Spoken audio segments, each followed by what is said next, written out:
Hi hello வணக்கம். நான் தான் உங்கள் சிக்கல் ஸ்டாலின். இன்றைக்கி இந்த வீடியோவில் என்ன பார்க்க போகிறோம்னா சண்டிக்கீரைன்னு மகத்துவம் பார்க்க போகிறோம். இது நீங்கள் பார்த்துட்டு இருக்கு பார்த்தீங்கன்னா நெல்லி மரம். இது கிடையாது. அப்படி வாங்க உள்ளே போவோம்.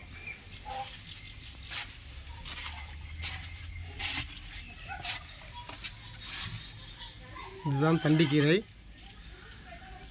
இதோட மருத்துவம் என்னன்னா, இதை நம்ம முருங்கைக்கீரை சமைக்கிறோம்ல, முருங்கைக்கீரை, பொன்னாங்கண்ணி கீரை, அதேமாரி இந்த இலையை பறித்து இது நல்லா அலசி விட்டு அந்த இந்த சண்டிக்கீரைக்கு தேவையான எல்லாத்தையும் போட்டு சமைச்சு நம்ம சாப்பிட்டோம்னா அந்த முழங்கால் வலி தீரும்.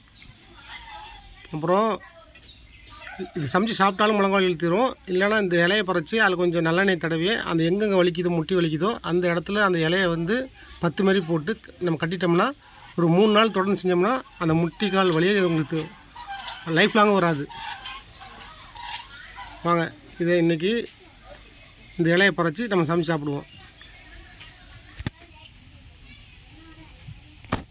இந்த மரத்தில் பார்த்திங்கன்னா ஏற முடியாது. ஏற முடியாது, எல்லா கலையும் உடஞ்சிரும். அதனால் இந்த கலையை மட்டும் வெட்டிக்குவோம்.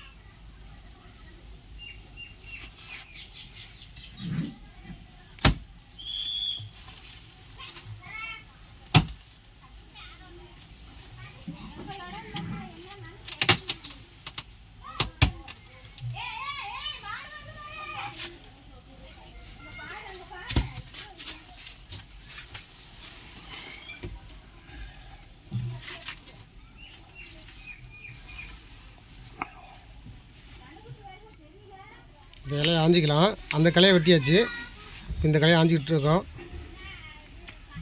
கொஞ்சம் நம்ம கிட்ட இருக்கிறதுல இந்த பக்கம் இதுதான் சண்டிக்கீரை.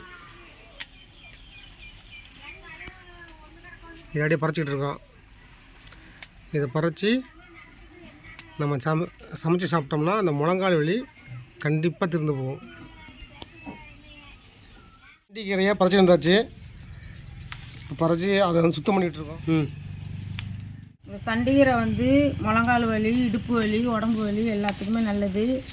இது வந்து என்ன செய்யணும்னா, இதுக்கு என்னென்ன போடணும்னா சோம்பு, ஜீரகம், பூண்டு, தேங்காய், வெங்காயம், தக்காளி எல்லாமே போட்டு முன்னாடி கீரையை நல்லா அந்த மாதிரி நரம்பு இல்லாமல் ஆஞ்சிட்டு அதுக்கு முற்பாடு என்ன செய்யணும்னா இதை அலசிடணும். அலசி விட்டு அடுப்பில் வைக்கக்குள்ளே தக்காளி, வெங்காயமும் போட்டு வேக வைக்கணும். கீரையோட வேக வச்சு நல்லா கடைஞ்சதும் முற்பாடு அதுக்கு முற்பாடு சோம்பு, சீரகம், தேங்காய் எல்லாம் அரைச்சி ஊற்றி கடுகு, நல்லெண்ணெய் ஊற்றி தாளித்து சாப்பிட்டோம்னா சூப்பராக இருக்கும். இது சாப்பிட்டா என்ன ஆகும்? உடம்புக்கு நல்லது. உடம்பு வலி, இந்த முழங்கால் வலி, ஏந்திரிச்சு நடக்க முடியாமல் இருக்கிறவங்களாம் நல்லா வரும். அது அன்றைக்கி நல்லாயிருக்கும். உடம்பெல்லாம் கலகலப்பாக இருக்கும். இது சாப்பிட்டா எத்தனை நாள் சாப்பிட்ணும்? இது வந்து ஒரு வாரத்துக்கு ஒரு வாட்டி சாப்பிட்லாம். தினம் சாப்பிடக்கூடாது. தினம் சாப்பிட்டா என்ன ஆகும்? வாரத்துக்கு ஒரு நாள் சாப்பிட்டா அது எத்தனை நாள் சாப்பிட்டா கீரை வகை தினம் சாப்பிடக்கூடாதுன்னு சொல்லுவாங்கள்ல, அதுக்காக தான் சொல்கிறேன். இது வந்து என்ன செய்யணும்னா எத்தனை நாள் சாப்பிட்டா அந்த முழங்கால் வலி சரியாகும்? இது டெய்லியும் அரைச்சி இந்த முழங்கால் வலி, மூட்டு வலிக்கு தினம் வந்து இது வந்து அப்படி 10 மாரி போட்டுக்கலாம், போட்டுட்டு குளிக்கலாம். இது உள்ளுக்கு சாப்பிட்றது வந்து இந்த மாதிரி ஒரு வாரத்துக்கு ஒரு வாட்டி இந்த நரம்பெல்லாம் எடுத்துகிட்டு இப்படி ஆஞ்சிடணும். இப்படி ஆஞ்சி அதுக்கு முற்பாடு அலசிட்டு நீங்கள் நான் சொன்னது போல் இந்த சோம்பு, சீரகம், தேங்காய், பூண்டு எல்லாமே போட்டு நம்ம சாம்பாருக்கு என்ன பயன்படுத்தோமோ அதை போட்டு இப்படி பொரியலாகவும் செஞ்சுக்கலாம், சாம்பாராக போட்டு இது போல் ஆஞ்சி அதுமாரி செய்யணும். இந்த சண்டிக்கீரை போத்தை பார்த்திங்கன்னா நம்ம முருங்கை போத்து மாரி தான். இதையும் ஒரு அரை அடிக்கு இல்லைன்னா ஒரு அடிக்கு குழி நோண்டி இதை அப்படியே ஊனி வச்சிட்டோம்னா இதை அப்படியே பார்த்திங்கன்னா துளுத்து இந்த போத்து கூட பார்த்திங்கன்னா மரமாகிடும்.